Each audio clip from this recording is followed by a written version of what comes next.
groet jou in Jesus Christus se kosbare naam. Ek dank die Here vandag vir die voorreg om weer eens bietjie brood te kan deel en so bietjie woord te kan spreek. Altyd 'n eer, altyd 'n voorreg om die Here te aanbid en dien en 'n boodskapper vir hom te kan wees, maar ook om 'n positiewe verskil in jou lewe ook vandag te maak. Dankie vir die voorreg, dankie vir almal se liefde en ondersteuning. En ek wil graag vir jou vra vandag om die handbriek in jou lewe op te trek en die selfone af te sit en vir jou absoluut spasie te maak vir dit wat vandag na jou kant toe kom. Ek wil vandag vir jou sê, jy gaan stilte nodig hê en kry vir jou 'n glas water of 'n koppie tee, trek jou Bybel nader en mag die Here se seën oor hierdie boodskap wees. Mag die Here ook jou gees, jou hart ontvanklik maak, jou verstand open om te verstaan wat ek vandag na die tafel toe bring. En mag die Here bo alles daardeur verheerlik word. My liewe broer en suster, ek wil nie lank praat nie. Hier's baie wat op my hart gelê word om te deel vandag by jou. En maak vir jou stilte, maak vir jou spasie. Jy kan hierdie boodskap nie afjaag. Jy moet met erns kan luister. En baie belangrik, jy moet geestelik en vleeslik na hierdie wêreld kan kyk. Ek het so 'n paar maande terug het ek 'n leerstelling gemaak. Eers die gees en toe die vlees. En dis nodig dat jy besef en weet dat daar 'n geestelike wêreld hier buite is en dat daar 'n vleeslike wêreld is. En as jy na enige situasie rondom jou kyk, jou omstandighede, selfs mense se omstandighede, die omstandighede binne jou land, binne die wêreld, wat ook al, moet jy vleeslik na die situasie kan kyk, maar jy moet ook geestelik daarna kan kyk. En baie belangrik, Romeine 8:5, ek weet ek druk baie op daai skrif, Romeine 8:5, waar die Here sê in sy woord, die wat geestelik is, bedink geestelike dinge, en die wat vleeslik is, vleeslike dinge. Dit is verskriklik belangrik, dat is jy 'n hemelse mens, of is jy 'n wêreldse mens, wat 'n tipe, waar pas jy in die samelewing, in die tye waarin ons lewe vandag. Dankie vir die voorreg om hierdie woord te breek, en ek vertrou die Here, dat hy vandag die woord op my tong sal hê, my gedagtes sal verhelder, dat hy die woorde so skoon op my lippe sal hê, en dat ek vandag die boodskap kort en kragtig na jou toe sal bring, en mag die Here, ons hemelse Vader, mag hy natuurlik daardeur verheerlik word, baie, baie belangrik. Jy kan nie jouself 'n Christen, 'n gelowige, 'n nakomeling, 'n erfgenaam van Jesus Christus noem.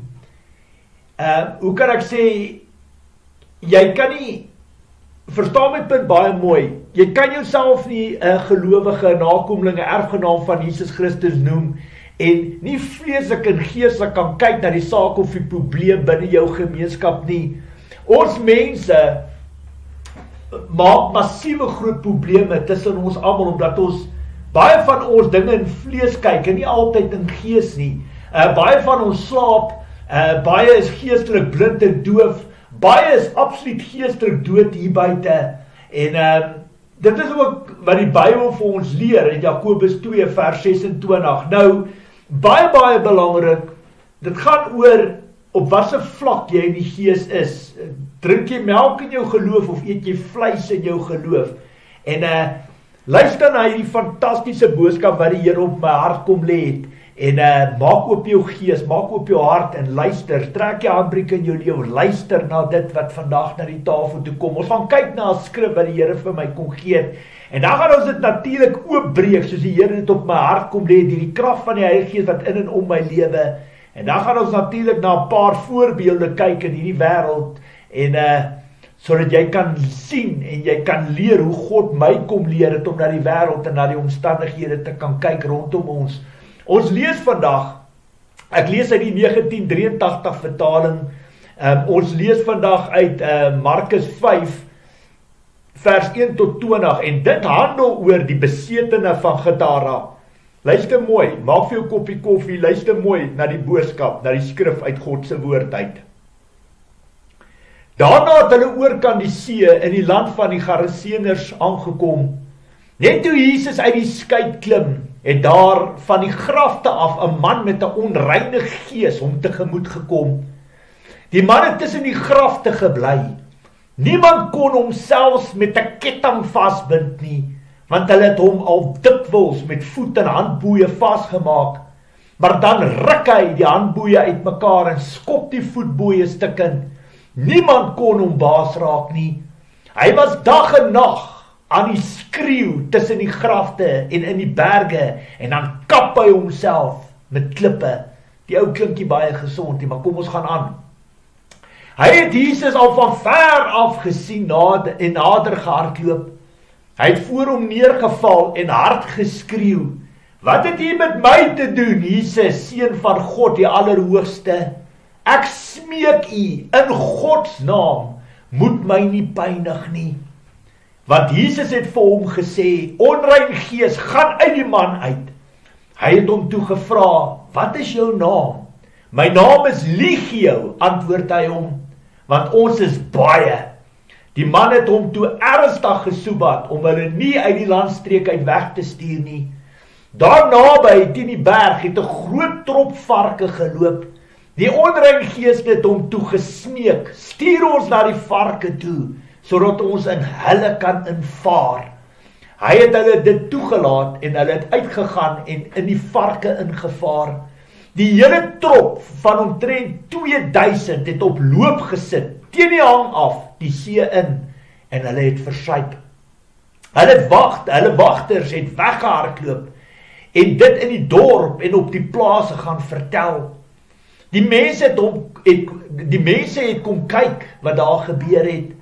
Toe hulle by Jesus kom en die besetene in wie die baie bose geeste was, daar sien sit met sy klere aan en by sy volle verstand, het hulle groot geskrik. Die wat alles gesien het vir hulle vertel wat met die besetene gebeur het, en ook van die varke. Hulle het toe by Jesus daarop aangedring om uit hulle gebied uit weg te gaan. Toe Jesus in die skei klim, het die man wat van die duiwel besete was, by hom daarop aangedring om saam met hom te gaan, dis saam met Jesus. Jesus het hom dit egter nie toegelaat nie, maar vir hom gesê: "Gaan na jou huis, na jou mense toe, en gaan vertel vir hulle wat die Here alles vir jou gedoen het, en dat hy jou jammer gekry het." Hy het toe gegaan en deur die hele Decapolis begin bekend maak wat Jesus alles vir hom gedoen het. Almal was verbaas daaroor. Dis die skriflesing. Nou, baie belangrik, die Here wil vandag deur die krag van die Heilige Gees, wil die Here hierdie woord bietjie nader aan jou bring. Hy wil dit meer uitklaar, hy wil dit bietjie dieper oopbreek. En wat die Here van jou verwag, om saam met my nou deur hierdie skrif te werk, en geestelik en vleeslik na hierdie woord te kan kyk, wat jy moet kan weet, wie praat, is dit die man wat praat, of die bose magte wat in hom is dit vleeslik, is dit geestelik, en dit waar die stem van die Heilige Gees 'n kritieke rol speel, my liewe broer en suster. Ek was in my eie lewe baie betrokke by bevrydings waar ons met mense werk, en op die einde van die dag, as ons bevrydings doen, demone uit mense uitdryf, dat ek vandag vir jou sê, dis 'n realiteit, dit bestaan, dis rondom ons, en baie mense verstaan hierdie dinge nie, baie mense is absoluut geestelik blind en doof, baie drink melk in hulle geloof, hulle verstaan nie hierdie goed nie, en ek kan vandag vir jou sê, so waar as wat daar God in die hemel is, dis 'n realiteit en dit bestaan, en ons moet altyd kan terugbeweeg na ons rolmodel toe, Jesus Christus. Hy wys vir ons die weg, die waarheid, en hy wys vir ons deur die krag van die Heilige Gees, nie deur ons eie krag, maar deur die krag van die Heilige Gees wat in en om ons lewe, hoe om die oorwinning, die deurbraak en die verlossing te kan ontvang, en ja, mag die Here ook daardeur verheerlik word. Nou, baie belangrik, die Here wil hê, jy moet saam met my werk, die Here wil hê, ek moet dit vir jou oopbreek, sodat jy kan sien hoe die mense hierdie hele situasie hanteer het. Ek wil hê jy moet in jou geestesoog, terwyl ek dit openbaar, moet jy in jou geestesoog kan sien wat in gees afspeel, hoe Jesus Christus voet aan wal daar sit, en jy moet dit wat ek vir jou lees, moet jy kan visualiseer, jy moet dit kan sien, amper soos 'n TV-reeks, soos 'n video, moet jy kan kyk daarna, en jy moet kan sien wat voor jou oë afspeel, in jou geestesoog. Luister mooi wat die Here vandag na die tafel toe bring, want dis 'n lewensles, nie net vir daar nie, maar ook vir ons in die omstandighede waarin ons bly, waarin ons lewe, en mense wat daagliks paaie kruis met ons, en ons is baie geneig om alles in vlees altyd te kyk, en nie geestelik nie, en Satan sit baie van ons mense ore aan, omdat ons lewe of die geesteswêreld nie bestaan nie, en dis 'n baie groot probleem, en dis hoekom 'n boom word aan sy vrugte geken het. Jesus Christus het nie vir ons geleer nie, so baie belangrik, die Here wil hê ons moet vleeslik na 'n situasie kyk, ja,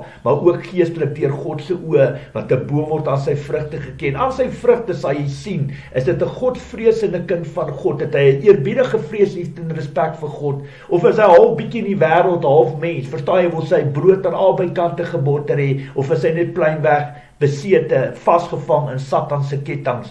Kom ons gaan aan, ons kyk hoe die Here vandag hierdie ding oopbreek, hierdie skrif, alles tot lof en eer van sy heilige naam. Kom ons kyk bietjie dieper na die ware gebeure van die besetene van Gadara. Markus 5 vers 1 tot 20 begin so: Daarna het hulle oorkant die see in die land van die Garaseners aangekom. Sien dit, hoe kom Jesus Christus daaraan? En hoe hy voete aan wal sit. Nou luister baie mooi.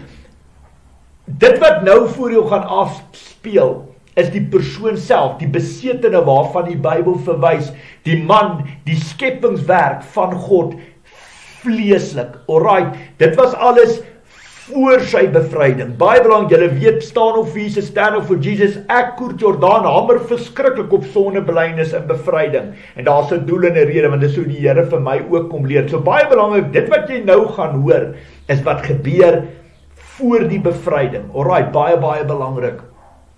Net toe Jesus uit die skei uitklim, sien dit in jou geestesoog, het daar van die grafte af, sien hoe kom hierdie man aangehardloop, 'n man met 'n onrein gees om tegemoet gekom. So die man het 'n bose gees in hom gehard.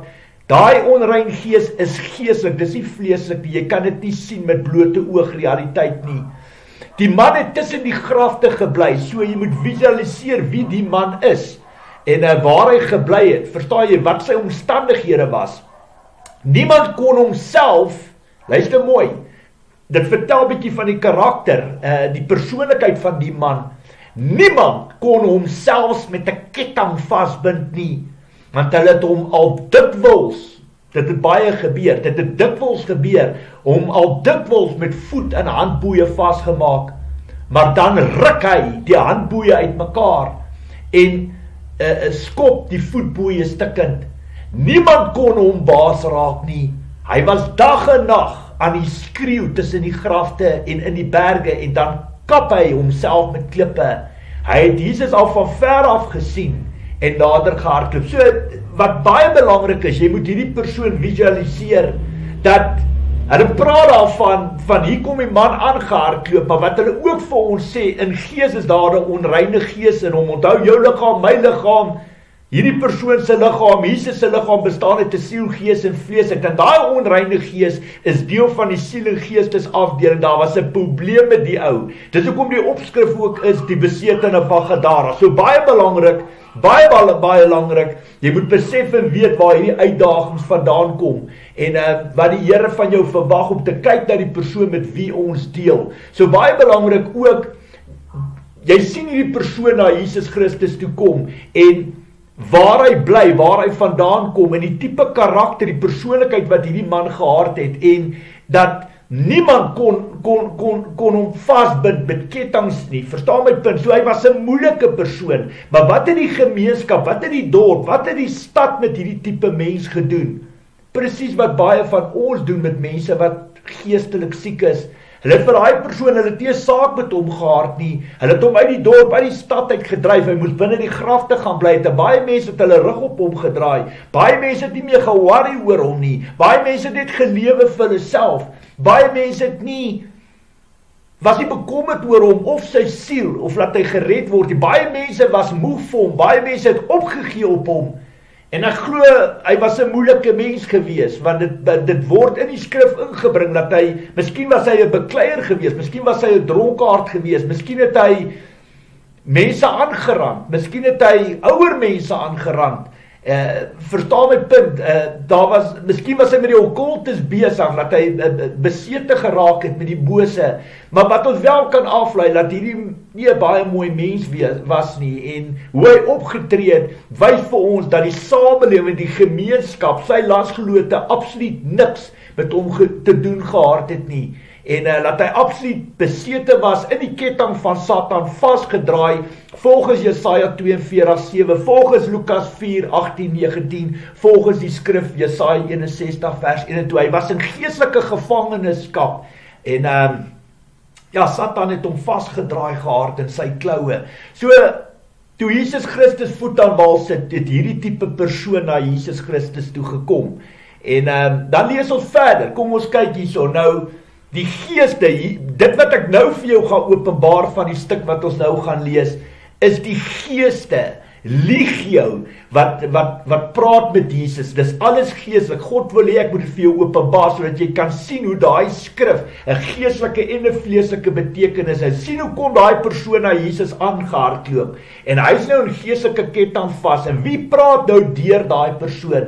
Definitief nie die besete van Gadara, die man, die skepperwerk van God, dit is die boosheid in hom, wat deur hom manifesteer, deur hom praat, en dit is nogal vir my iets wat vir my uitgestaan het, is hoe hulle dadelik vir Jesus Christus erken het, as die seun van die allerheilige God. Onthou, Jesus Christus het onbeperkte gawes van die Heilige Gees af ontvang. Jesus kon sondes vergewe, hy kon demone uitdryf, en hy kon besluit wie hemel toe gaan en wie nie. En dis hoekom hy die seun van die allerheilige God is, die hoofpriester van Melchisedek. Maar kyk, hier gaan kom ons breek hierdie, hoe kan ek sê, hierdie absolute kritieke skrif in die woord van God. Kom ons breek dit oop.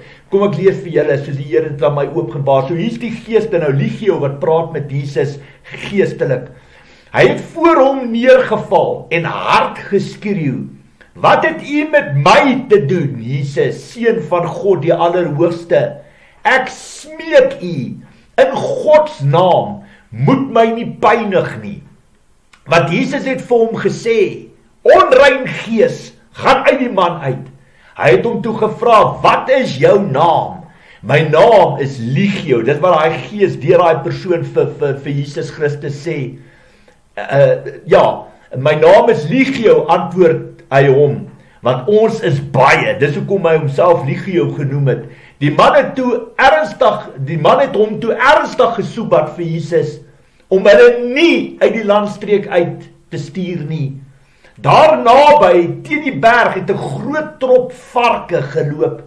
Die onrein geeste het hom toe gesmeek. Dis die geeste wat vir Jesus Christus smeek, die seun van die allerheilige God, die Messias, die Christus, Immanuel, God by ons. So daai geeste identifiseer vir Jesus vir wie en wat hy is, en hulle smeek hom, stuur ons na die varke toe, sodat ons in hulle kan invaar. So hulle het geweet, dis game set and match, hulle is op pad uit, en hulle soebat toe vir Jesus, om hulle eerder in die varke in te stuur, as om hulle uit die landstreek uit te jaag. En hy het hulle dit toegelaat, en sê gaan, en hulle het uitgegaan, en in die varke ingevaar. Onthou, 'n dier het 'n siel en hy het 'n vlees. Hy het nie 'n gees soos die mens nie, alright. Maar dit wys jou net hoe daai geeste legio binne varke ingevaar het. 2000 varke. Die hele trop van daar af, van omtrent 2000 het op loop gesit teen die hang af die see in, en hulle het versuip. Baie belangrik. So, dit beteken nie die geeste is saam dood nie, maar die varke het versuip. Verstaan my punt? Want jy moet dit in jou geestes oog sien, hoe hierdie ding afspeel, vleeslik en geestelik. Maar dit wys vir jou hoe kan ek sê, die gesprek tussen Jesus en hierdie bose magte. Hulle het presies geweet wie en wat hy is. Dan gaan ons na die volgende aspek toe, wat die Here vir my wys, baie belangrik. Hoe tree die mense op? Hoe tree die mense van die dorp, die stad op? Hulle het Jesus verwerp en gevra om hulle dorp, hulle stad te verlaat. Baie van ons Christene, tree net so op. Ons wil koffie drink en koeksusters eet, en ons wil net gestreel word op die ore, en ons wil net praat wat nodig is, omdat ons nie slapende honde wil wakker maak nie. Hierdie mense het dieselfde attitude gehad. Hierdie tipe mense het nie in Jesus Christus geglo nie. Hulle het die Messias nie eers gesien kom nie. En jy sal dink as 'n man sulke tipe wonderwerke doen, dat mense voor sy voete sal val en hom aanbid en dien, en hulle hom op die hande sal dra, en hulle huise sal oopmaak, hulle kerke sal oopmaak, hulle selgroepe sal oopmaak, en nog meer siekes, en meer, hoe kan ek sê, die wat vas is aan bose magte na hom toe sal stuur, en aan sy lippe sal hang, en sal luister na die wysheid, wat aan die tafel toe kom. Maar wat doen hierdie tipe mense? Hulle doen presies wat baie van ons mense ook doen met God se kinders. My liewe broer en suster, ek wens julle kan partykeer sien wat ek deur my oë sien, en hoe 'n mens gehaat word. Jy weet, Jesus Christus het gesê, die wêreld sal jou haat, want jy is nie meer deel van die wêreld nie. Hy het dit nie gesê omdat hy spiteful was, hy het geweet, dat daar 'n geestelike wêreld ook in die geeste, onreine geeste wat binne mense is, of dit familie is, of dit vriende is, of dit werkskollegas is. As daai bose magte deur daai persoon jou sien, sal hulle vlug, want die duisternis vlug van die lig af. En dis presies wat hier gebeur. Hierdie mense het Jesus nie gesien vir wie en wat hy is nie, vir die wonderbaarlike God en koning wat hy is, en hulle het net absoluut dit nie ingeneem, hulle dit nie waardeer nie.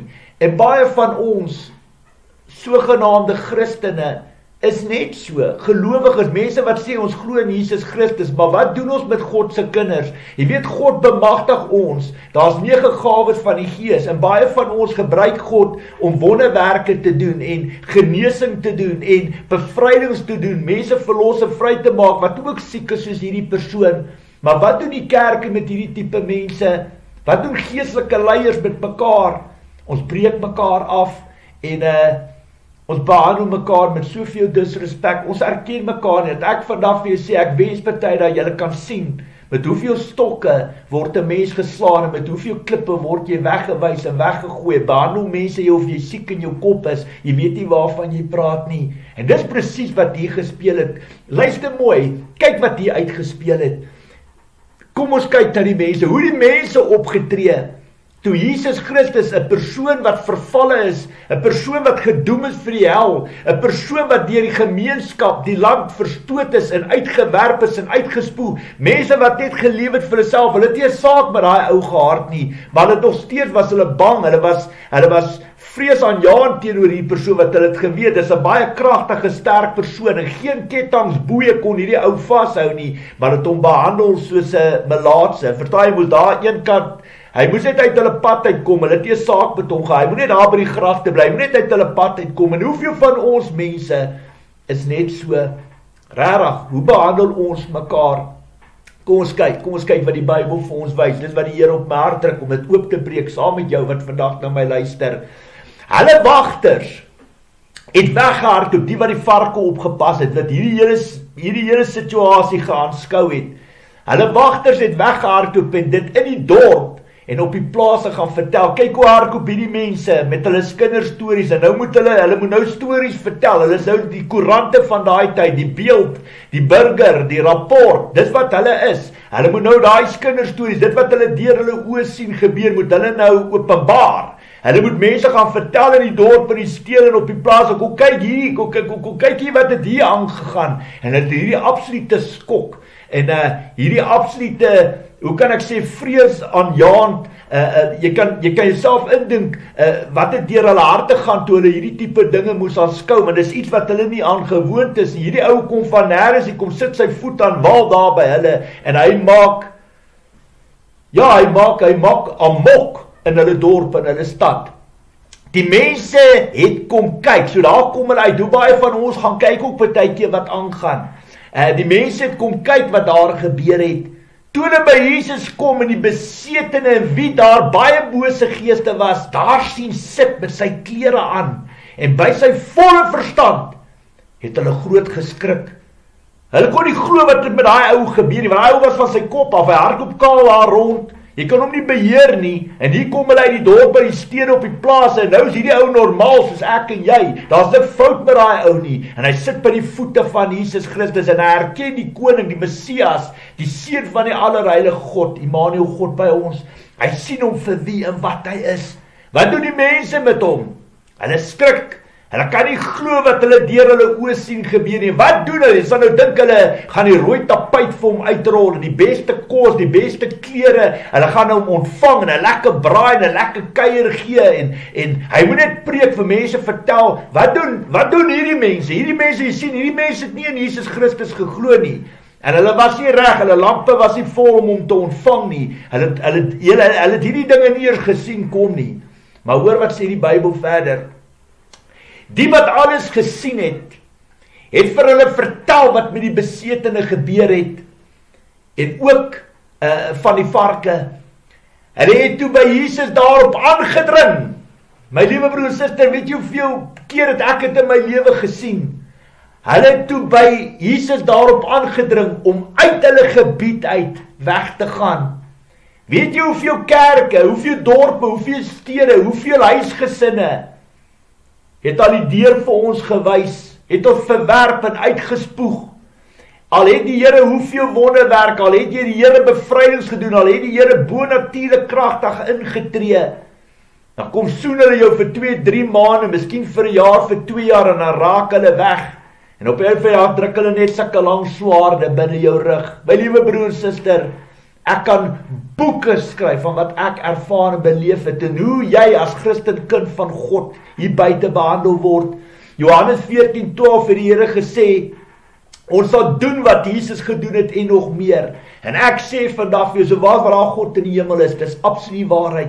Ons doen wat Jesus Christus doen. Ek het al deur my oë gesien hoe God kankermense genees. Ek het al deur my oë gesien hoe die Here mense wat in demoniese besetting vasgevang en ketting, hoe die Here hulle verlos en vrymaak deur die krag van die Heilige Gees, deur die bloed van die lam, deur ons geloof in Jesus Christus. Ek het al van die grootste wonderwerke in my lewe gesien.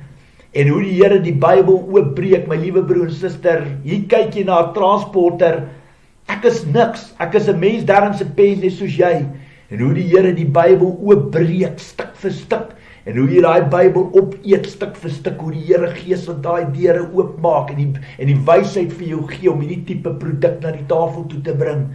Maar dit is nogal vreesaanjaend, dit is nogal skrikwekkend om te sien, hoe die mense van daai tyd, vir Jesus Christus behandel, absoluut skokkend. Dan vat ek julle terug, ons is nog besig om deur daai skriflesing te lees. Markus 5 vers 1 tot 20. Nou vat die Here jou weer terug. Ons het nou gesien wat die mense van die dorp gedoen het wat noem jy daai mense, die wagters wat die varke opgepas het. Nou gaan ons terug na die besetene toe. Die man, die skepingswerk van God, vleeslik. Nou gaan ons weer vleeslik kyk daarna. Na bevryding. Hier het hy bevryding klaar gehad. So die vorige keer wat ek aan julle verduidelik wat ek van hom gepraat het, was voor sy bevryding. Nou kyk ons hoe lyk dit na sy bevryding. Jy sien hierdie goed, verstaan ons mense nie. Daar's 'n groot verskil tussen sondeblys en bevryding. Dis twee verskillende dinge. Met sondeblys werk ons in die vlees. Met bevryding werk ons in die siel en gees. En dis hoekom die Here vir jou sê in 2 Korintiërs 7:1, jy moet geestelik en vleeslik gereinig word. Want daai belofte is daar vir elkeen. Jy sien daar's 'n geestelike wêreld en daar is daar 'n vleeslike wêreld. Kyk wat bring die Here na die tafel toe. Hier sit die besetene van Gadara. Hy's nou genees, hy's gesond, hy sit by die voete van God, klaar bevryding ontvang. Jy weet, Jesus Christus, toe hy voet aan wal daar gesit het hy nie soos baie van ons gemaak en daai ou geloof waar hy is nie. Weet jy wat loof daai ou is mal in sy kop. Hy vuil, hy skaal. Hy is die skyn van die aarde. Hy is 'n onperfekte mens en niks en niemand kan hom red nie. 'n Stuk gemors. En weet jy wat, Jesus Christus het vir ons kom leer deur sy optredes om geestelik na 'n situasie te kyk en nie vleeslik nie. Jy weet, Jesus Christus praat in sy woord hoe hy 99 skape los om die een skaap, die verlore skaap te gaan haal. En as hy hom gekry het, hoe daar 'n fees gevier word in die hemele. En dis presies wat hier afgespeel het, die dorp, die stad, die mense, sy medelandsgenoot het hom verlaat en hom vir die varke gooi, sê, weet jy wat, jy's 'n suurstofdief, en weet jy wat nie, jy moet nou maar daar bly tussen die grafte, en vuil en soos 'n vark lewe, en in eensaamheid lewe, en jou siel moet my hel toe gaan, los ons net uit, ons het nie mense soos jy nodig nie, en hoe sien ons dit partykeer in ons eie lewens, met ons medemens, hoe ons mense behandel hier buitekant, omdat hulle 1 of 2 foute gemaak het, maar ook omdat hulle in ketting vas is, laat ek vanaf hier sê, die geesteswêreld is baie, baie diep, daar moet baie water in die see loop, om besete te wees, en tussen grafte op te eindig, wat absoluut, dis net God en God alleen, wat jou kan red in Jesus Christus naam. Hierdie mense het nie 'n formule,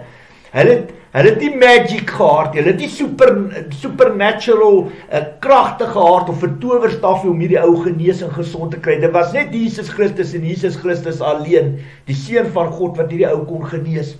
Maar kyk wat gebeur, nou Jesus klaar daai boosheid, hy het hom uitgedryf, Jesus het hom nie vleeslik geoordeel nie, Jesus het hom geestelik geoordeel, Jesus het deur sy Vader se oog kyk en gesê, hierdie ou is siek, hy is geestelik in ketting vas, en hy het hulp nodig, hy het Jesus Christus nodig, hy het die koninkryk, die krag van die Heilige Gees nodig, en dis wat outomaties met hierdie persoon gebeur het. Kom ons kyk wat het gebeur na sy bevryding. Toe Jesus in die skei klim, en die man wat van die duiwel besete was, by hom daarop aangedring, om saam met hom te gaan, so hy wil saam met Jesus begin beweeg het.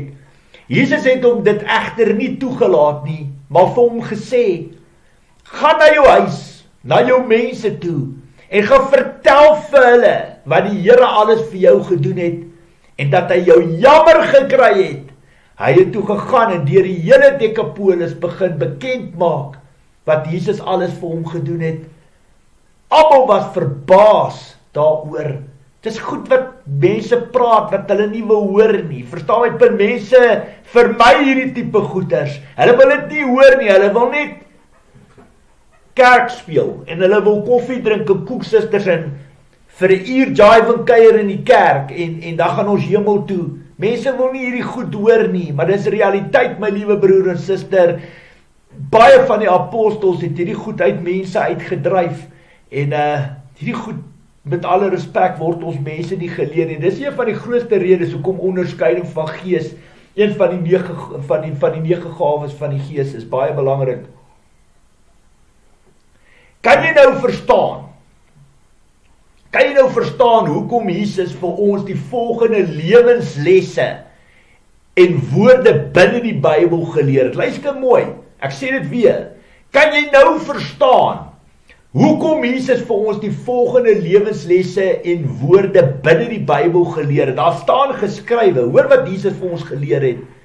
Ons moet ons vyande lief hê soos onsself. Seën die wat jou vervloek en bid vir die wat jou vervolg. Oorwin die kwaad met die goeie, met die liefde. Moenie na ander mens doen wat jy nie in jouself gedoen wil hê nie. Moenie kwaad vergeld nie. Moenie reg in eie hande neem nie. As jou vyand honger is, gee hom iets om te eet. As hy dors is, gee hom iets om te drink. Want deur dit te doen, maak jy hom vuurrooi van skaamte. Hoekom? Hoekom het die Here dit vir ons geleer? Want ons ware vyand is in gees en nie in vlees nie. En Jesus, alles wat hier staan, het Jesus vir ons geleer. Hy het die, jy weet as jy na 'n rugby game kyk, na 'n rugby wedstryd, Jesus het nie die man gespeel nie, hy het die bal gespeel. Die man was die skepingswerk van God. Die bal was Satan en sy bose koninkryk. Jesus het nie die man gespeel nie, Jesus het die bal gespeel, hy het die probleem gespeel. Hy het geweet daai persoon is in ketting vas, hy het geweet daai persoon roep uit sy gees, uit sy hart uit vir hulp. En omdat almal geestelik blind en doof was en heel moontlik besig is met hulle eie lekkernye en jol en kuier en party hou en braai en geld maak en silwer en goud by mekaar, hulle eie belang, hulle eie droom, hulle verwagtings, het hulle nie by hierdie man uitgekom nie, maar Jesus het dit raak gesien, en dis hoekom Jesus vir ons kom wys het. Hoekom sê hy dit vir ons? Wat in baie gevalle speel ons, wat ons self Christen en gelowiges hou, selfs ateïste, mense wat geen God glo nie, maar baie van ons wat sê ons is gelowiges en Christen, beklei mekaar. Ons beklei die man, ons beklei nie die bal nie. En dan speel jy 100% in Satan se kraal in, want dis hy wat alles stook. Jy sien, hy kom roer die pot van geweld, haat en misdaad. En daar waar ons mense mekaar vat, witbruin en swart, gaan sit hy daar bo by die hek, hou hy ons dop, al lag hy ons almal uit, want ons almal sê ons is Christene, maar ons speel mekaar. Ons beklei nie die regte vyand nie. Weet jy hoeveel van ons maak hierdie tipe foute? En omdat ons hierdie foute maak ons soveel skade. Ons beklei heeltemal die verkeerde vyand. Onthou net vandag, jy kan jouself nie 'n erfgenaam, 'n nakomeling van Jesus Christus noem. Jy kan nie van Jesus Christus praat. Jy kan nie van die Christen geloof praat as jy nie geestelik na die wêreld kan kyk nie. Jy kan nie, jy gaan outomaties jou hande verbrand. Jy gaan God se naam in oneer bring en jy gaan absoluut teen 'n muur vashardloop. En ek vandag vir jou sê, Satan sal met jou kat en my speel. Jy sal nooit die ware vyand sien vir wie en wat hy werklik is. En ongelukkig baie van julle tipe mense sal tot 'n val kom en misbruik en gebruik word deur Satan en sy bose koninkryk, wat hy jou geestelik aanval, maar ook wat hy vleeslik deur mense aanval. Vra my, ek was daar. Ek was ook 'n Christen tot op 36, tot realiteit my soos 'n plank in die voorkop getref het. En die Heilige Gees ontvang het en begin leer het om geestelik na die wêreld te kyk. Toe begin ek skrik, toe begin ek bietjie iets anders in mense raak sien. En het God my geleer hoe om hierdie dinge te hanteer. En dit waar baie foute gemaak word, nie net buite in ons land nie, maar ook in ons kerke, wat ons dinge heeltemal verkeerd hanteer. Dis asof ons almal sê ons is Christene, maar ons sien die geestelike aspekkie raak hier. Ons sien nie die Heilige Gees en die Satan met al sy bose koninkryk in gees raak hier. Dis hoekom ek aan julle verduidelik, daar's 'n geestelike wêreld en daar's 'n vleeslike wêreld. En jy moet 'n boom word aan sy vrugte. Jy moet die vyand, die ware vyand kan sien vir wie en wat hy werklik is. Help nie jy speel en beklei en slaan God se skepingswerk nie. Jy moet by die probleem uitkom en dit is Satan en sy bose koninkryk. Waar beweeg hulle? In die geestesrealm. Waar is hulle deel? In die siel en geestes area van enige persoon hier buite. En dis hoekom Jesus Christus vir ons hierdie lewenslesse kom leer het. Nou baie belangrik, hoe tree ons mense op? Kyk na jouself, kyk na die situasie rondom ons. Baie van ons is groot volwasse en jy weet, ons is nie kinders nie, maar ons sien ook hoe, as ons sien op sosiale media, hoe ons met mekaar praat, op Facebook en WhatsApp en Telegram en YouTube en Instagram en al die sosiale media platforms. Het jy al gekyk hoe praat mense met mekaar? En op die einde van die dag is dit net 'n onsmaaklikheid. Jy's beter af sonder dit as wat jy daar, want mense kraak mekaar en sê mekaar sleg. En dis alles die werk van die duiwel. Maar ek weet hier word baie foute in ons land gemaak en ek wil hê jy moet dit saam met my kyk, vleeslik en geestelik, soos die Here op my hart kom lê. Luister baie mooi.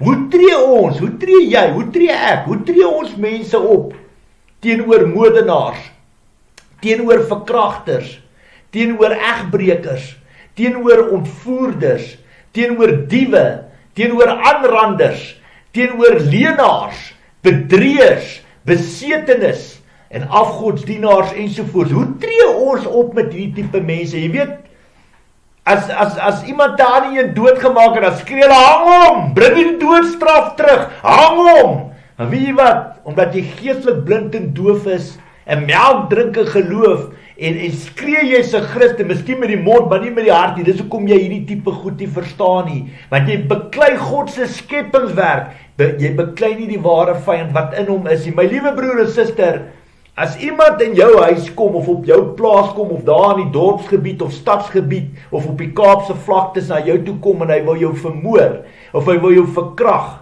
of hy wil jou besteel, of hy wil jou aanrand, of hy wil jou molesteer, of hy wil jou betas, of hy wil homself ontbloot, of hy wil homself ontvoer. 'n Boom word aan sy vrugte uitgeken. Dis wat Jesus Christus vir ons kom leer het. En as jy geestelik deur God se oë na daai tipe persoon kyk, wie is binne hom? Is Jesus binne hom? Of is Satan binne hom? Of is Jesus en Satan binne hom? Want baie mense skree, Here, Here, en glo wel in Jesus Christus, maar hulle is in kettinge vas. Hulle het nooit bevryding ontvang nie. En dis common sense, jy kan nie verwag 'n persoon moet op water stap terwyl daar rotse in sy hart of klippe op sy skouers is nie. Dis common sense, dit gaan nie gebeur nie. Satan het baie geestelike regte. Jy sien, alles in die geestesrealm gaan oor geestelike regte. Maar as jy na 'n persoon kyk wat so optree, wie is binne hom? Satan. Satan is binne hom. Wat verwag God van jou? Nie hang hom en bring die doodstraf terug en slaan hom en verwerp hom en skop hom en gaan gooi hom daar tussen die graf, daar lê hy kaal sonder kos. Dit is hoe hierdie mense met die besete van Gadara gemaak het. En dis hoe baie van ons mense maak met hierdie tipe mense, terwyl die Here vir ons kom leer het deur die geloof. Maar daar's 'n formule. Daar's 'n kaartjie in jou hand. En dit is die Heilige Gees wat daai persoon kan verlos en vrymaak. Haal daai moordemoon of daai hoergees binne daai persoon en sielegees uit. Dryf dit uit hom uit wanneer God die opdrag te gee. Gee daai ou bevryding, help hom, bid vir hom, vas vir hom. En die Here verlos en maak daai persoon vry. En vul hom met die Heilige Gees. Jy sal daai persoon nie ken nie. En dit wat die Here vir my kom leer, dis hoekom ek nooit opgee op mense wat ek weet waar Satan se ketTINGs is. Ek weet hoe hy vasklou aan mense en hoe hy wil hê jy moet die man beklei en nie die bal nie. Baie mense van ons maak daai fout. En dit wat ons doen, hoe tree ons op met mense? Hoe tree ons mense op teenoor moordenaar, verkragters, soos ek nou gesê het? Ons vervloek hulle. Ons vervloek hulle. Ons verwerp hulle. Ons slaan hulle. Ons maak hulle dood. Kwaad vir kwaad vergeld. Ons sien hoe gaan dit daar in Israel. Ons trap op hulle. Ons spoeg op hulle. Ons maak of hulle nie bestaan nie. Dit is hoe ons mense optree, my liewe broers en susters. Dis hoe die Here dit op my hart kom lê. Ons stuur hulle uit ons stad, uit ons dorpe uit ons lewens uit. Sit hulle in die tronk, gaan hang hulle, maak hulle dood, kry hulle net uit my aangesig uit. Ek wil hulle nie sien nie. Weet jy wat nie? Jaag hulle terug van waar of hulle vandaan kom, of hulle nou Zimbabwe, of hulle van Nigeria afkom, of hulle van Israel afkom, waar hulle ook al, weet jy wat, as ek in my land nie van hulle hou nie, sluit hulle toe en stuur hulle terug van waar of hulle vandaan, want dit is hoe wêreldse mense optree. Dit is hoe wêreldse mense optree. En ons sien dit as jy deur God se oë kyk, kan jy sien. Verstaan my punt wat Romeine 8 vers 5 voor ons oë uitspeel, wat die wat vleeslik is, bedink vleeslike dinge, wat die wat geestelik is, geestelike dinge. Jesus het dan juis gekom vir die siekes, vir die sondaars, om te red wat verlore is. En in hierdie persoon, in die besetene van Gadara, was hy 'n verlorene. Al hierdie mense wat ek nou vir jou genoem het, is verlorenes. Ek was self verlore. Ek het hoeveel keer het ek egbreek gepleeg en rondgehoer en dwelms gebruik en gejaag soos 'n besetene en ek kan boeke skryf van die foute wat ek in my lewe gemaak het. So ek was ook 'n verlorene. En Jesus Christus het my kom aanraak. En dit wat ek vandag vir jou wil sê, ons hanteer hierdie dinge verkeerd. Ons beklei mekaar, ons beklei die man, ons beklei nie die bal nie. Dis hoekom Satan soveel geestelike regte in ons land het, wat ons beklei die dinge verkeerd en dis hoekom ons absoluut geen vrug en seën het as dit by hierdie tipe dinge kom nie. Alles is in teenstelling wat Jesus Christus vir ons as kinders van God en sy koninkryk kom leer het. Dis absoluut waarheid en dit geld vir die kerk ook, my liewe broer en suster. Ons beklei die dinge verkeerd en hoe meer ons dit verkeerd beklei, hoe meer skade maak ons, hoe meer twis en skeiding en verdeeldheid veroorsaak ons en hoe meer regte, geestelike regte gee ons in die hand van Satan. En weet jy wat doen ons? Ons bring die Here se naam in oneer. My liewe broer, suster, ek wens jy kan partykeer kon voel hoe die vuur van God uit my uit manifesteer, soos die Here die kole, die woord op my tong lê, om vandag hierdie boodskap vir jou te bring. Die Here is 'n almagtige God, en al wat hy van ons verwag om is uit die boot uit te klim en geloof, met wysheid te praat en goed en reg te onderskei, en te bid, en die ware vyand te sien vir wat hy is, en God sal die res doen. Maar dit wat ons nie doen, ons beklei mekaar. En terwyl ons dit doen, dink ons nog in ons harte, ons doen reg ook. En ongelukkig is ons dwaas en drink baie van ons melk in die geloof. Nou, kom ons kyk vandag. Ek wil nie te lank praat nie, drink 'n koppie koffie, drink 'n koppie tee, vat 'n sluk van die water. Ek is amper klaar, moenie jou konsentrasie verloor nie. Kom ons kyk vandag. na die voorbeelde wat die Heilige Gees op my hart gelê het om met julle te praat en met julle te deel. Kom ons kyk na 'n man soos Louis Liebenberg. My liewe broer en suster, dadelik spits almal se ore en dadelik gaan ons terug van wat 'n bedrede is en hoe hy mense ingedoen het en mense besteel, hulle soos varke behandel en met hulle gepraat het en hoe hy soms naak en kaal in 'n bad gesit het en in die storte en van die Here gepraat. Ek weet die man het baie foute gemaak.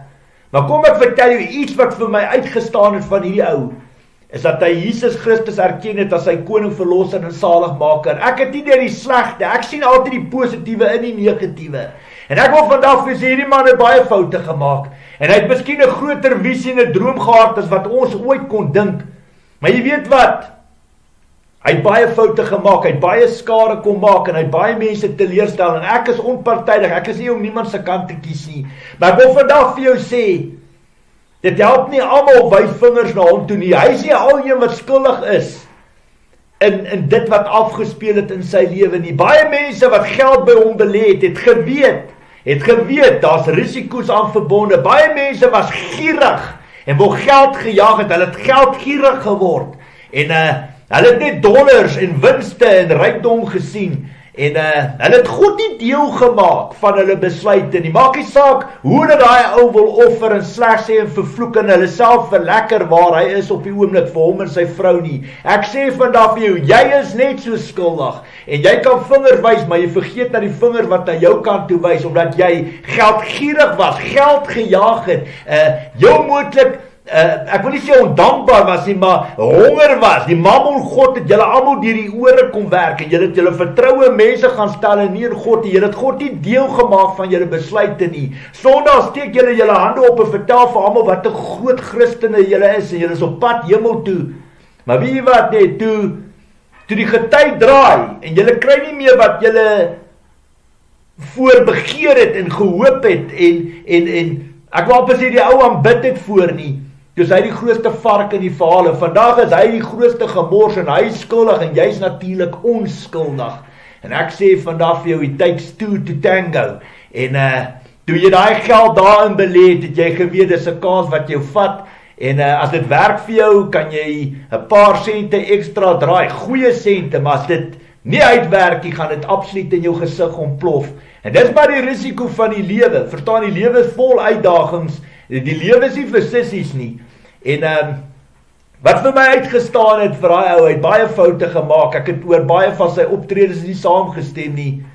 Maar weet jy wat vir my uitstaan op die oomblik? En baie mense luister by en jy hoef nie saam my te stem nie. Ek staan onpartydig soos Jakobus 2 vers 9 vir my leer. Ek kies niks aan niemand se kant nie.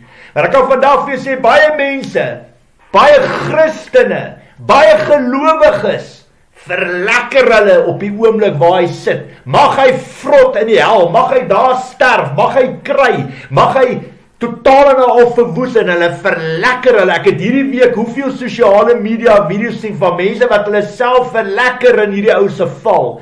En hoe hulle video's rondstuur van sy broek en sy horing wat ook nou opgevou word. Hulle moet dit so stel. Hulle kan nie sê, hier's een van sy broeke en sy ramshoring wat vir jou verwys dat hy glo in Jesus Christus. Hy's 'n onperfekte mens wat 'n perfekte God aanbid en dien.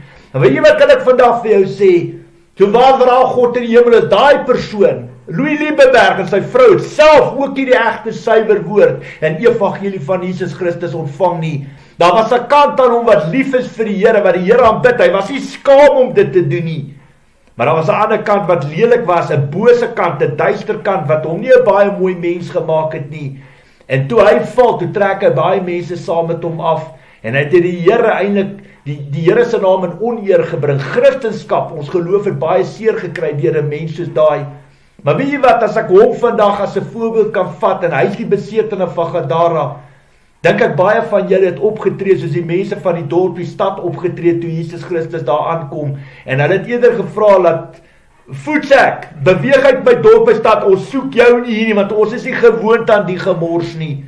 So terwyl jy trap en spring jouself verlekker en vervloek, moet jy besef en weet dat jy van die mense is wat Jesus weggejaag het, wat hulle rug op Jesus Christus gedraai het.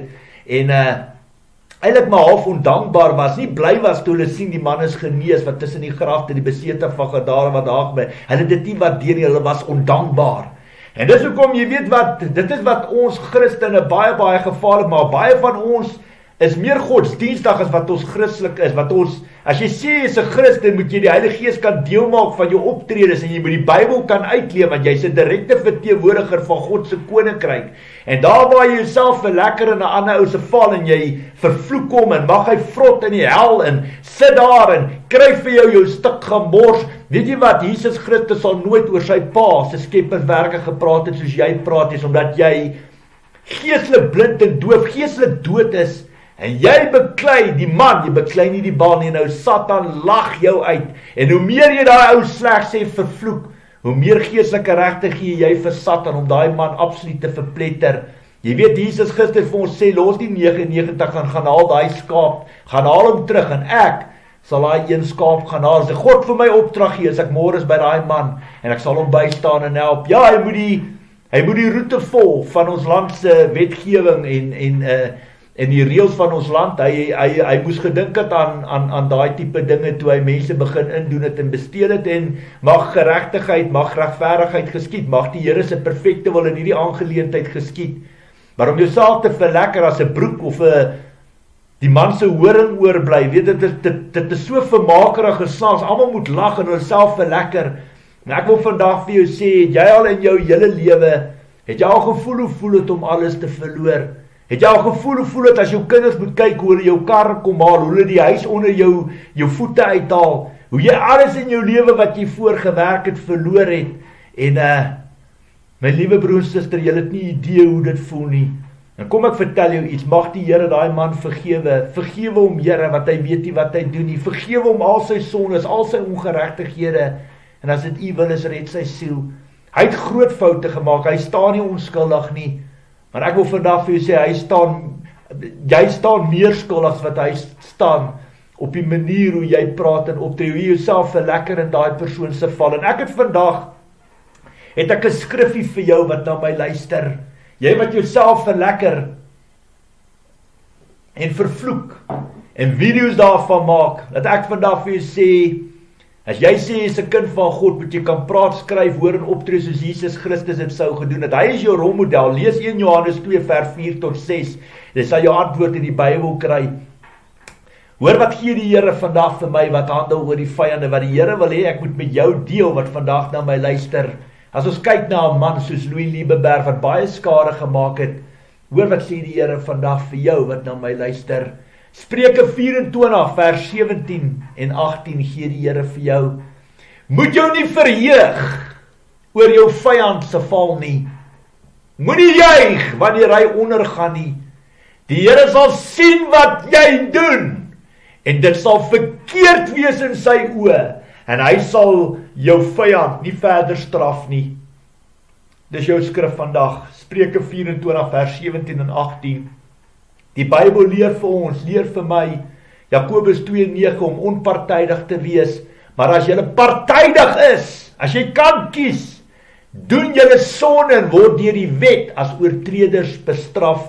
Nog 'n skriffie vir jou vandag, dan gee die Here Matteus 6:14-15, wat die Here vir elkeen sê, wat deur hierdie man besteel en ingedoen is, en sleg behandel is, as jy jouself vandag 'n Christen noem, gee die Here vandag hierdie skrif vir jou, Matteus 6:14-15, as julle ander mense hulle oortredings vergewe, sal julle hemelse Vader julle ook vergewe. Maar as julle ander mense nie vergewe nie, sal julle Vader julle ook nie julle oortredings vergewe nie. Kan julle nou verstaan hoekom Jesus vir ons sê, hoeveel keer moet ons mekaar kan vergewe, selfs 70x7, want die mens oor die algemeen maak mekaar seer, daar's tye wat ons gly en val, en Jesus het dit geweet, dis hoekom die Bybel dit vir ons kom leer het. Nog 'n skrif wat die Here vir ons deel, wat daai man aanbetref, Matteus 5 vers 53 tot 58, hy is baie van julle se vyande. Hoor wat leer die Bybel vir julle. Julle het gehoor dat daar gesê is, jou naaste moet jy lief hê en jou vyand moet jy haat. Maar ek, wat Jesus Christus is, sê vir julle, Julle moet julle vyand lief hê en julle moet bid vir die wat julle vervolg, sodat julle kinders kan wees van julle Vader wat in die hemel is, wat die bonatuurlike, wat die God van die onmoontlike kan bid en dien. Jy moet mense kan lief hê onvoorwaardelik soos Jesus ons ook lief gehad het. Jy moet mense kan vergewe onvoorwaardelik soos Jesus Christus ons ook vergewe het.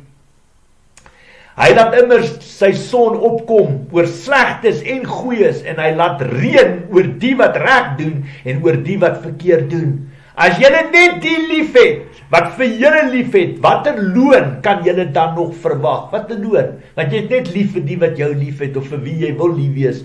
Maak die tollenaars nie ook maar net so nie. En as julle net julle broers groet, wat doen julle meer as ander? Maak die heidene nie ook maar net so nie. Is dit nie hoe baie van ons optree nie? Hierdie ou is nie deel van ons bende nie. Hierdie ou is nie deel van die gang nie. Hierdie ou is nie deel van ons kultuurgroepe nie. Hierdie ou is nie deel van die sirkel nie. Verstaan my punt? Dan behandel ons mense soos die Bybel hier sê, dan is hulle outomaties ons vyande. Wees julle dan volmaak, sê die Here vir julle, soos julle hemelse Vader ook volmaak. As jy met die bonatuurlike kan doen, jy's 'n direkte verteenwoordiger van God se koninkryk en jy moet die liefde oorwin met wat? Of die kwaad kan oorwin met die liefde met die goeie. Dis wat die Bybel van jou verwag. Jy gaan nie mense red vir die koninkryk van God as jy hulle met stokke slaan en hulle verwerp en daar in die graf te gooi soos die besetene van Gadara nie. Nee, want dan doen jy meer skade. Jy verdryf mense as wat jy hulle nader trek aan die Here. Jy breek hulle in plaas van bou. Verstaan jy? Dit is ongelukkig hoe jy optree. Nog 'n skrif wat die Here gee, Lukas 6 27 tot 36 gee die Here vir my. Maar vir julle wat na my luister met 'n hoofletter, sê ek, julle moet julle vyande lief hê. Doen goed aan die mense deur wie julle gehaat word. Seën die mense deur wie julle vervloek word. Bid vir die mense deur wie julle sleg behandel word. Ek wil amper sê en ingedoen word. As iemand jou op die een wang slaan, bied hom ook die ander een aan. En vir iemand wat jou boklere wil vat, moet jy ook jou onderklere nie weier nie. Aan elke wat iets vra, moet jy gee. En as iemand jou goed vat, moet jy dit nie terugeis nie. Behandel ander mense soos julle self behandel wil word. As julle net die lief het wat vir julle lief het, wat 'n aanspraak of dank het julle dan nog? Ook die sondaars het net die lief wat vir hulle lief het. En as julle goed doen net aan die wat aan julle goed doen, wat 'n aanspraak of dank het julle dan nog? Die sondaars maak maar net so. En as julle geld leen net aan die van wie julle hoop om dit terug te kry, watter aanspraak op dank het julle dan nog? Sondaars leen ook aan sondaars, solank hulle maar net dieselfde bedrag kan terugkry. Nee, sonder om iets terug te verwag, moet julle julle vyande lief hê en goed doen en uitleen. Dan sal daar vir julle 'n groot beloning wees. Julle sal kinders van die allerheilige God, die allerhoogste wees, omdat hy self goed is vir die ondankbares en die slegte. Dis die tipe God wat daar is. My liewe broer en suster, ons het baie huiswerk om te doen. En ons sal moet terugbeweeg tekenbord toe, selfondersoek gaan doen, wat ons beklei die man, ons beklei nie die bal nie. En daai skaap wat afgedwaal, daai skaap wat foute gemaak het, ons mense het stokke in die hand en klippe in die hand, en ons gooi die stokke, die klippe, en ons slaan met die stokke, terwyl ek en jy weet, nie een van ons kan 'n stok optel of 'n klip optel om te gooi nie. En ons sal moet baie mooi kyk na onsself, terugbeweeg na die Here toe, gaan kyk hoe staan ons sake met die Here Jesus Christus. Jy weet, ek was op 'n stadium in my lewe by 'n bevryding in die Vrystaat. Die Heilige Gees het my eendag na die Vrystaat toe gestuur waar ek bevryding op 'n jong man gedoen het. Die man was getroud met 2 kinders en was op daardie stadium besig om te skei. Sien dit in jou geestesoog, die persoon waar die Here my heen stuur. Al 2 van hulle, man en vrou, was Christene gewees. Hulle het dit met die mond gesê, ek is 'n Christen, ek glo in Jesus Christus. Hulle het net soos jy, net soos ek, ook in Jesus Christus geglo en hom aanbid en dien as hulle verlosser en saligmaker. Hulle was ook deel van 'n baie bekende kerkdominasie binne Suid-Afrika. Tydens die bevryding het die man God hardop gelaster, gevloek, gespot en uitgelaat. Dis wat met daai dag met my gebeur het terwyl ek bevryding op hierdie man gedoen het. In my gees het ek vir die Here gesê, ek gaan stop, ek gaan die bevryding stop, hierdie ou is absoluut gedoem, ek gaan nie verder aangaan met die bevryding nie, want volgens Matteus 12, 31 en 32, is enige lastering teenoor die Heilige Gees nie vergeefbaar nie. Hierdie man is gedoem vir die hel. Klaar, ek wil net daar gestop het. En die Heilige Gees het vir my opdrag gegee om aan te gaan met die bevryding. My liewe broer, suster, ek onthou dit nog soos gister. Ek sal dit nooit in my hele lewe vergeet nie. Vir God is gehoorsaamheid belangriker as offers. En ek het aangegaan. Ek het geluister wat die Heilige Gees vir my sê. Tydens die bevryding het die man 'n bloedverbond wat hy met 'n ander vriend van hom gemaak het op skool, hardop aan die Here bely, het 'n bloedverbond gemaak op skool, hy en 'n ander ou. En hulle het hulle vingers gesny en teen mekaar gedruk en sodoende die bloedverbond gemaak met bloed. Die vriend van die man het dood verongeluk iewers in KwaZulu-Natal, was Pinetown of Pietermaritzburg. En die bloedverbond was die geestelike reg, sien dit in gees, vir daardie afgestorwe gees om deel van die man wat voor my sit se lewe te wees. Jy moet dit geestelik kan verstaan, want dis hoe die Here dis wat gebeur het, dit wat voor my eie oë afgespeel het. Toe die Heilige Gees daardie man vrymaak van daardie afgestorwe gees, het die man nie geweet wat hom tref nie. Ek kan vir jou sê, dit was ongelooflik, en dit was 'n voorreg om dit te kon sien. En dadelik was hy vry, die ou was dadelik vry, want Jesus het hom verlos en vrygemaak volgens die skrif Johannes 8:36. Waar het die man se grootste probleem gelê? Binne die kerk. Dit was sy probleem. Hy het nooit verlossing en vrymaking in die kerk gekry nie. Dis hoekom die Here my daarna toe gestuur het. Maar weet jy wat, hy was op pad uit, hy was besig om te skei, hulle lewens het uitmekaar uitgeval. En hy het gevra vir bevryding en die Here het my gestuur. En dis waar sy probleem, sy probleem was nie net in homself nie. Die probleem was die kerk, want die kerk het daai probleme nie uitgesort nie. Hy het nooit sondebelydenis gedoen en bevryding ontvang nie, volgens die woord 2 Korintiërs 7:1. Hy was geestelik vasgevang in die ketting van Satan, volgens die woord Jesaja 42:7, Jesaja 61 vers 1 tot 3 en Lukas 4 vers 18 en 19. Hy was in geestelike ketting vasgevang. Hy was een van miljoene Christene, gelowiges binne Suid-Afrika, wat nog nooit die egte suiwer evangelie van Jesus Christus ontvang het nie. Dis absoluut die waarheid. Toe ek terugry van die Vrystaat af, het ek vir die Heilige Gees gesê, ek weet nie wat om te sê nie. Ek het nie woorde vir dit wat ek vandag deur my oë gesien gebeur het nie. En die Heilige Gees het vir my hart en duidelik in my gees en my hart gesê, moet nooit 'n mens op sy uiterlike oordeel nie, nooit nie. Evalueer alles in gees, nie in vlees nie. Alles hier buite gaan oor die geesteswêreld rondom ons. God is gees, ons moet God in gees en in waarheid aanbid en dien. Die ware vyand is Satan en sy bose magte volgens die skrif Efesiërs 6:12 en 2 Korintiërs 10 vers 3 tot 5. Op daardie dag, daai spesifieke dag, het ek gesien hoe groot God se genade werklik is. My liewe broer en suster, as ek daai dag nie na die Here geluister het ek omgedraai in daai bevryding en huis toe gegaan, ek het daai ou vir die varke gegooi, terwyl die Here geweet het, hy's in ketting vas, en hy het vir my gesê, hy was net, doen wat ek vir jou sê, hy het vir my opdrag gegee, toe ek doen wat die Here vir my sê, het ek deurbraak en oorwinning ontvang. Ek sal dit nooit vergeet, so oud as wat ek word, dit is soos gister in my hart opgekerf, ek sal dit nooit in my hele lewe vergeet nie. My liewe broer en suster, dan wil ek vir jou nog 'n voorbeeld gee. Ons het nou 'n bietjie gepraat oor Louis Liebenberg. Nou wil ek vinnig net praat. As ons kyk na Amerika, dan kry jy twee partye, as jy polities kyk na dit, twee politieke partye in Amerika. Die Demokratiese Party, Democrats, en die Republikeinse Party, Republikeine, binne Amerika. En weet jy wat, as jy van ons af oor die see na die land Amerika kyk, het jy twee tipe mense, jy het die mense wat vir demokrate stem, en dan het jy die mense wat Republikeine, verstaan my punt. Dit is die twee tipe mense wat jy in Amerika kry, en hierdie ene dink hy is reg en die ander is verkeerd, en hierdie een dink wie hy is reg en die ander is verkeerd. Terwyl as jy geestelik na al twee hierdie klomp mense kyk, al twee partye, is dit niks anders as 'n halwe waarheid nie. Nie een van hulle is reg nie, omdat hulle alles in vlees kyk en nie in gees nie. Hulle beklei mekaar, hulle beklei nie die geesteswêreld nie, hulle beklei die man, hulle beklei nie die bal nie, En dit waar die grootste probleme gemaak word. Ek vandag vir jou sê, opstand en rebellie, ons sien hoe gaan dit in Amerika op die oomblik. Opstand en rebellie bring twist, dit bring skering en net verder verdeeldheid tussen mense. Die Bybel sê, moenie aan 'n ander mens doen wat jy nie in jouself gedoen wil hê nie.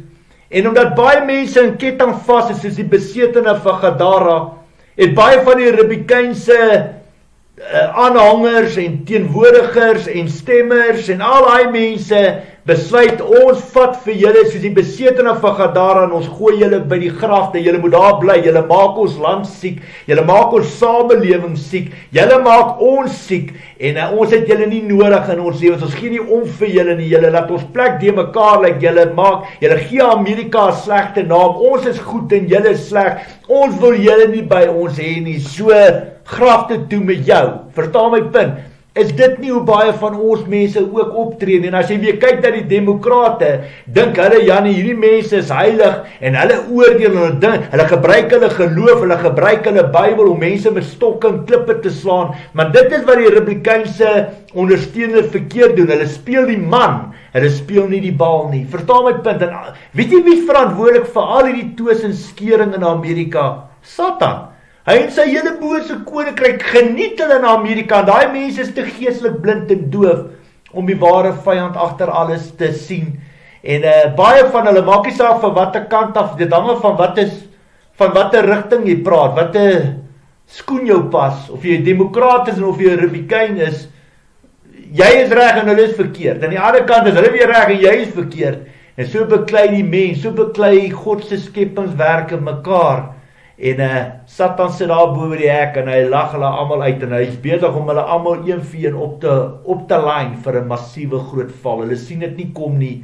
Jy sien op die einde van die dag, Jesus het vir ons geleer. Wat dink jy as Jesus vandag in Amerika instap? Wat gaan hy doen? Dink jy hy gaan met die demokrate beklei omdat hulle siek mense is, omdat hulle geestelik siek is, omdat hulle in sondes lewe en die woke manier van lewenswyse goedkeur en goed praat? Wat dink julle gaan Jesus Christus doen? Of dink jy hy gaan 'n stok vat en hy gaan saam met Donald Trump en sy disippels begin verdeeldheid saai en skering en vervloek en sleg sê en hulle soos peste, soos siektes, soos aliens hanteer? My liewe broer en suster, ons mense het ons eie grootste vyand geword. Maar kom ek vertel jou iets. As Jesus Christus in Amerika instap, gaan hy vir Satan uitsorteer binne die mense. En baie kere dink jy is reg, dan is jy self verkeerd. En dit geld vir die Republikeinse mense ook. Hulle dink hulle is perfek, hulle doen niks verkeerd nie. Die ander mense is siek, hulle is reg en hulle is perfek. En wie wat, hulle gaan hemel toe, want hulle onder die vaandel van Christendom en God wees en Jesus Christus is hulle perfek en die ander mense is sleg. Hulle is beter mense as die mense, maar wie wat, terwyl jy ander mense beklei in vlees en nie in gees, en jy speel die man, jy speel nie die bal nie. En dis hoekom baie mense partykeer hulle eie graf te grou en 'n doodsertifikaat teken, omdat hulle die verkeerde vyand beklei, en terwyl jy dit doen, kry Satan geestelike regte, en hy sy regte daarop om jou uit te haal. Veral as jy dit nog onder vaandel van Christendom doen in die naam van Jesus Christus, want dan bring jy skade, en jy bring my God, my Vader se naam in oneer. Baie van ons, baie van hulle, maak daai fout. Hulle sien die geestelike aspek van ons geloof glad nie raak nie, maar Sondag sit hulle die kerkbanke vol. Dan Here ons so bietjie in. So skape is ons agter mekaar aan, want hierdie ou praat my taal en hy's my kleurvel en hy praat wat ek wil hoor.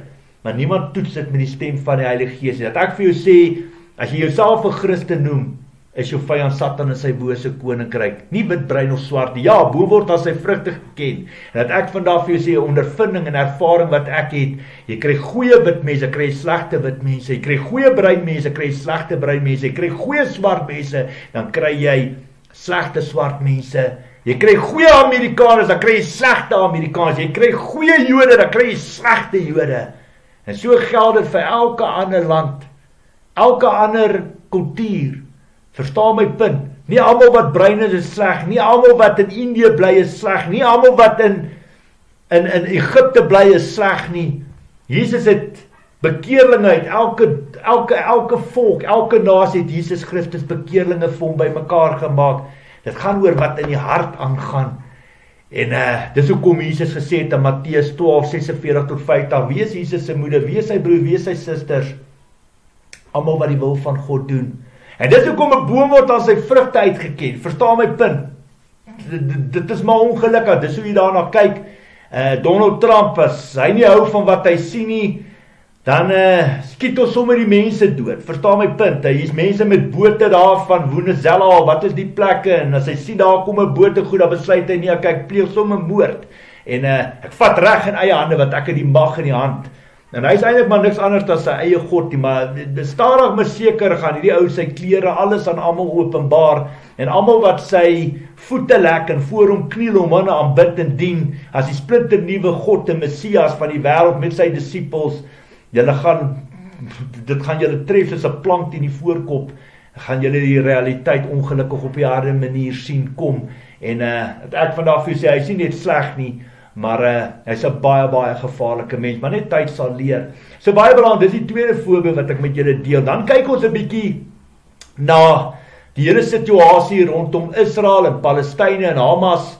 Ek het dit al baie verduidelik in my leerstellings, maar ons weet wat die 7de Oktober gebeur het met Israel. Dit wat hulle oorgekom het op die 7de Oktober 2023 is iets verskrikliks. En ek gun dit nie vir my grootste vyand in die lewe nie.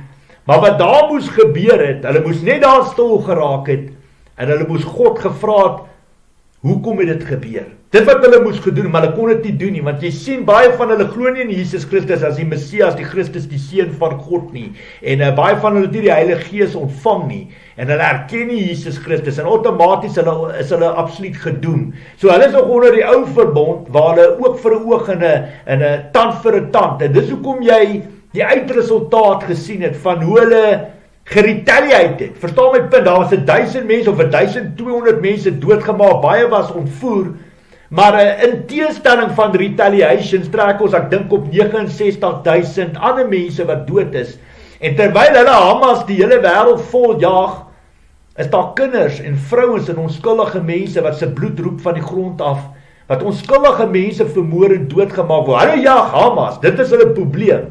Wie betaal die prys? Die Palestynë.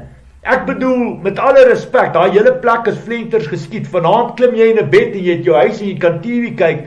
Daai mense lewe op stof.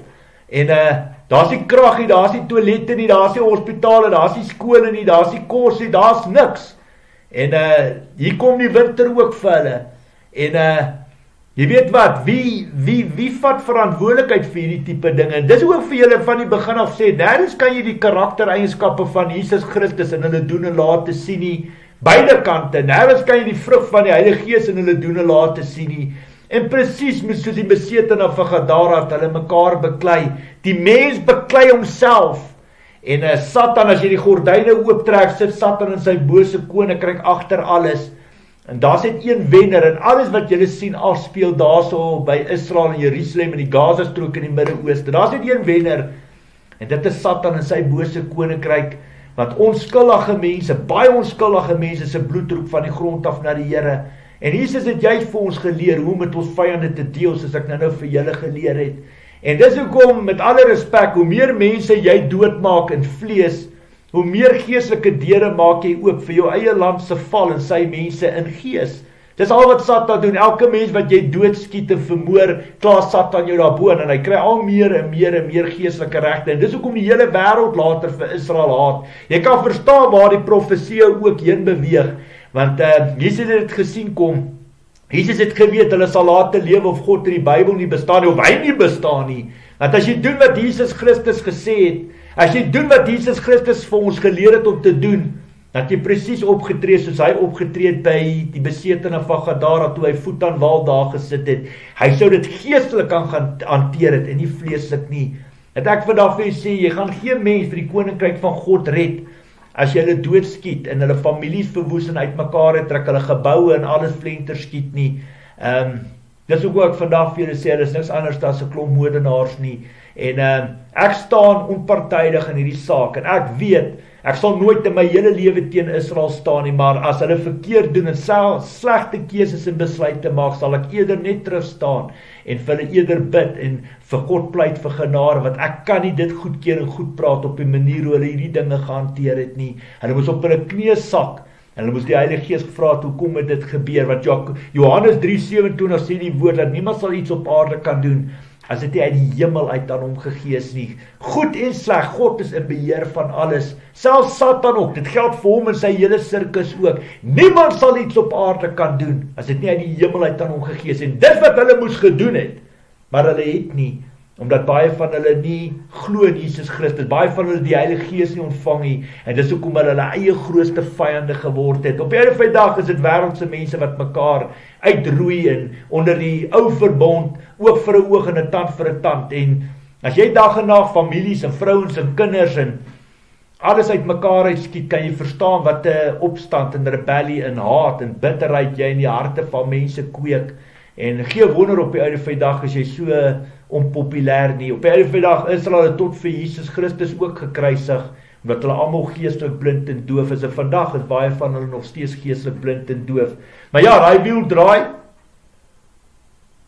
En as die lewende hel oor hulle afkom, moet hulle nie vra, want hulle bring alles oor hulle self. Glo my, as jy geestelik deur God se oë kyk, verstaan jy 100% hoe diep hulle die gate grou en hoe die toue vir hulle gespan word. Hulle is hulle eie grootste vyande.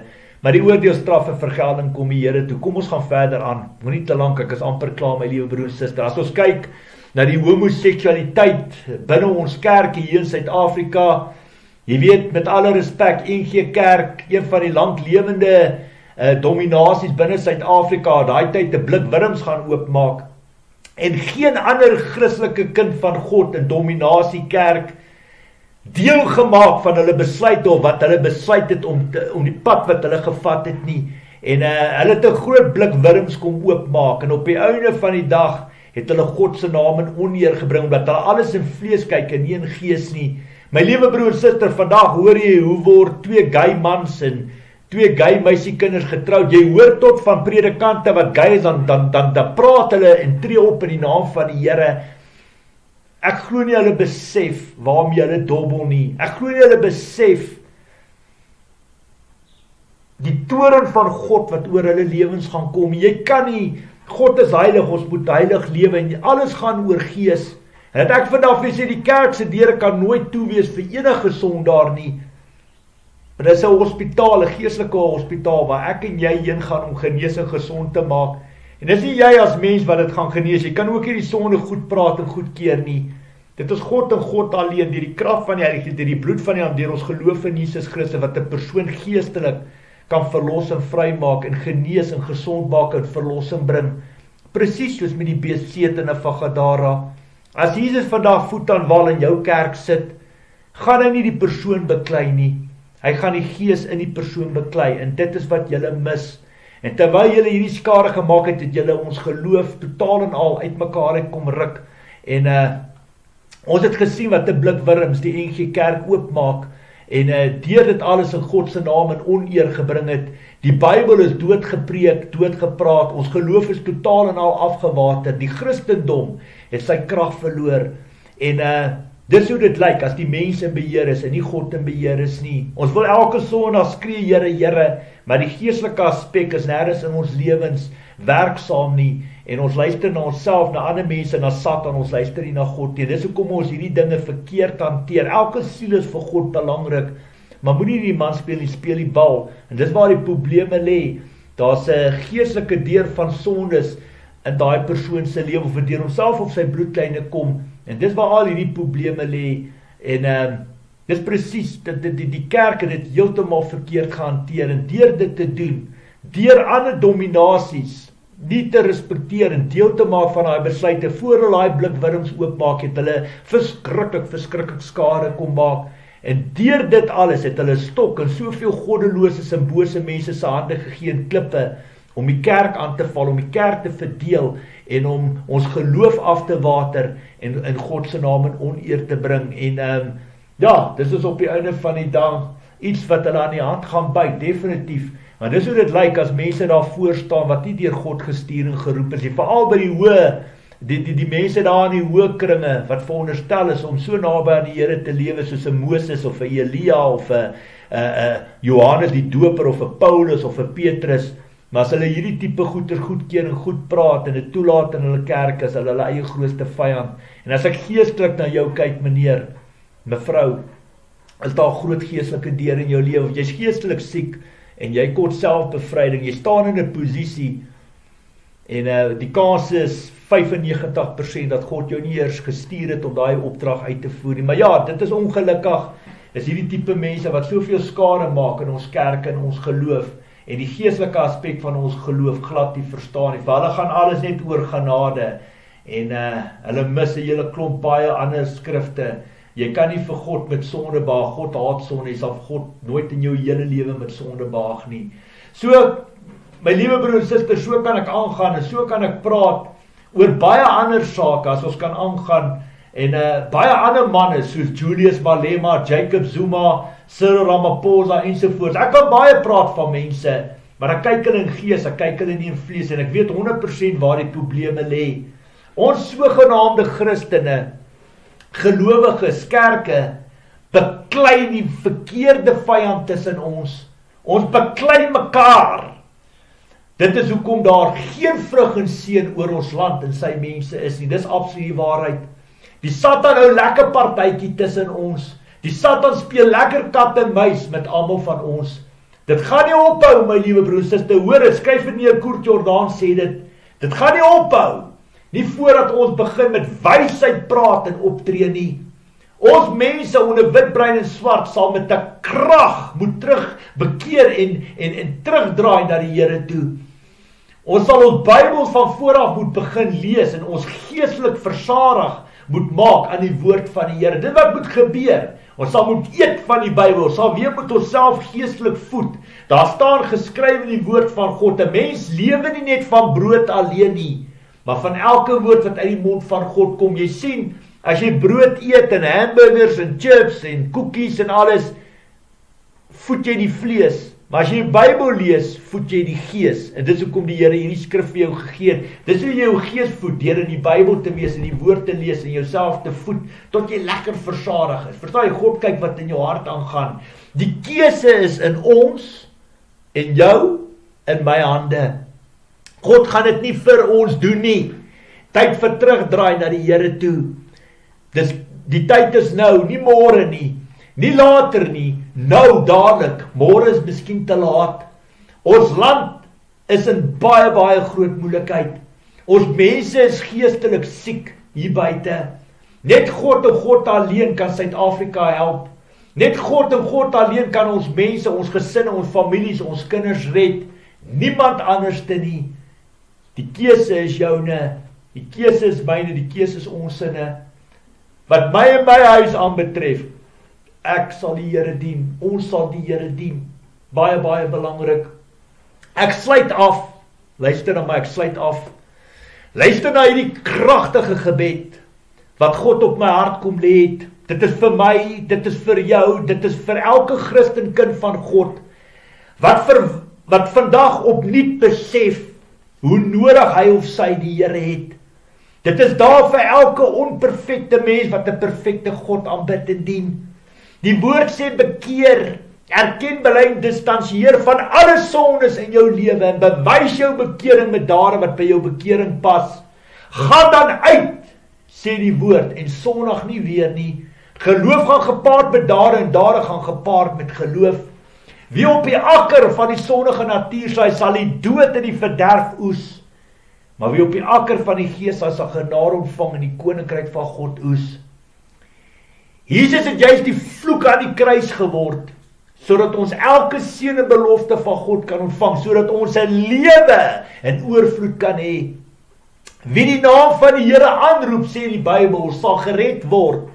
Deur Jesus se wond aan die kruis is ons genees. Die woord sê, as jy met jou mond bely en met jou hart glo dat Jesus die seun van God is, het jy die ewige lewe en sal jy gered word. Dis maar, daar stop die kerke. Maar, luister mooi wat die Here vir jou sê vandag. God verwag opregte bekering. God verwag gehoorsaamheid. Gehoorsaamheid is belangriker as offers. Daar staan geskrywe, wie in die Seun glo het die ewige lewe. Wie egter aan die Seun ongehoorsaam is, sal die lewe nie sien nie, maar die straf van God bly op hom. God is heilig, ons moet ook heilig lewe. Wat is heiligheid? Heiligheid is die eindproduk van gehoorsaamheid. Daar staan geskrywe, beywer julle vir vrede met alle mense, as ook vir 'n heilige lewe, waarsonder niemand die Here sal sien nie. My liewe broer en suster, die Bybel praat, ek lees dit net. Mag die Here ons almal, my liewe broer en suster, genadig wees. Bid saam met my. Maak die oë toe, dan bid jy saam met my. Here, leer my hoe om u voorskrifte uit te voer, sodat ek my tot die einde toe daaraan kan hou. Gee my insig, dat ek u wet kan gehoorsaam, en dit met my hele hart kan onderhou. Laat my wandel volgens u gebooie, want daarin vind ek vreugde. U verordeninge, laat die my na aan die hart lê. Nie die begeerte om myself te verryk nie. Weerhou my van 'n nuttelose lewe. Laat my leef op die weg wat u aanwys. Vervul ook aan my die belofte wat u gegee het aan die wat u dien. Die vernyn van mense, daarvoor is ek bang. Moenie dat dit my tref nie. Maar u bepalings, die is goed. Ek wil u bevele nakom. Hoor, hou my in die lewe, want u is getrou. Bewys aan my u troue liefde, Here. Red my volgens u belofte. Dan sal ek die wat my vals beskuldig kan antwoord, want ek vertrou op u woord. Weerhou my tog van alles wat onwaar is. In u bepaling stel ek my vertroue. Ek wil u wet my hele lewe lank onderhou. My lewe sal veilig wees, want ek vra steeds wat u bevele is. Selfs voor die hoogste gesag sal ek u verordeninge met vrymoedigheid aanhaal. In u gebooie wat ek lief het, sal ek my verlustig. Op u gebooie wat ek lief het, sal ek al my hoop vestig. U voorskrifte sal my bybly. Onthou tog u woord aan my. Die woord waarop u my laat hoop het. Dit is my troos in my ellende, dat u belofte my in die lewe hou. Ek moes die felle spot van hoogvaardige mense verduur, maar van u wet het ek nie afgewyk nie. Ek bid dit in u Seun se naam, Jesus Christus. Dankie dat u altyd my gebede verhoor. Aan u kom al die lof en eer toe. Ek bid dit in Jesus Christus se naam. Amen. My liewe broer en suster, ek dank julle vir die voorreg om hierdie woord te kan bring.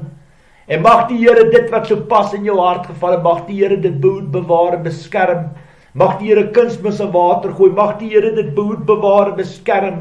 Kunsmis in water en opeis as die saad ryp is. Ons is die lig vir hierdie wêreld. Ons is soos 'n stad wat op 'n berg geleë is. Ons is die sout van die aarde. Sout irriteer, sout brand. En dit is ons God en ons God alleen wat die harte van klip uit mense se liggame uit kan ruk en vir hulle harte van vleis, van liefde en omgee kan gee. Ons God is die enigste God wat volgens Jesegiel 37 vers 3 tot 10 nuwe lewe in dooie bene kan inblaas. En ons moet bly bid. Ons moet bly bid en bly glo wat ons bid vir genade en barmhartigheid. Want die Here sê in sy woord, Lukas 12, 47, 48, kort en kragtig opgesom, hy gaan jou nie met 'n stok slaan. Hy gaan ons nie met 'n stok slaan, met klippe gooi, as ons nooit die egte suiwer woord en evangelie van Jesus Christus ontvang of gehoor het nie.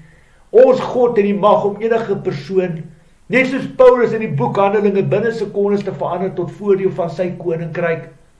Ons God vat 'n man soos Paulus en binne 3 dae gaan maak hom een van die grootste apostels in die Bybel. My liewe broer en suster, wat kan die Here vir enige een van ons doen? Wit, bruin en swart in hierdie land, in hierdie wêreld. Ons het hom so nodig. Mag die Here ons genadig wees, mag hy barmhartigheid toon, mag hy die prop uit ons ore uitdruk, die skille van ons oë laat val, mag hy ons gees, ons hart ontvanklik maak, ons oortuig deur die krag van die Heilige Gees, ons verstand open, om die skrif te verstaan, sodat ons sal bekeer tot Jesus Christus, ons sonde sal erken, bely en daarvan af distansieer, en ons bekering bewys, met dade wat by ons bekering pas. Gaan dan uit, sê die woord, en sondig nie weer nie. Geloof gaan gepaard met dade, en dade gaan gepaard met geloof. Die woord sê, wie op die akker van sy sondige natuur saai, sal die dood en die verderf oes. Maar wie op die akker van die Gees, die Heilige Gees saai, sal genade vang en die koninkryk van God oes. So maklik soos dit. Die poort na die hemel toe is dun en smal, min mense gaan daarin. Maar die poort na die verderf, na die hel is groot en breed, baie mense gaan daarin. Maak vandag jou keuse waarheen jy op pad is. En ek dank die Here vir die voorreg om in jou lewe in te bou, om vandag 'n bytel in jou lewe te wees. En onthou, moenie die man beklei nie, beklei die bal. Die man is die skepingswerk van God, die bal is die bose mag, is Satan en sy bose koninkryk. Jy moet deur geestelike oë na 'n persoon kan kyk, en 'n boom word aan sy vrugte geken. As sy vrugte sal jy sien of hierdie 'n kind van God is. Anders is dit niks anders as lippetaal, woorde uit sy mond, maar sy hart is baie ver van die Here af nie. Veral as hy homself nog 'n Christen en 'n gelowige noem. Ek dank julle, mag die Here se seën oor julle wees, mag die shalom vrede van ons almagtige God oor julle lewe spoel. Ek dank julle vir die voorreg om hierdie woord te bring, en mag die Here bo alles daardeur verheerlik word, in Jesus Christus se kosbare naam. Amen.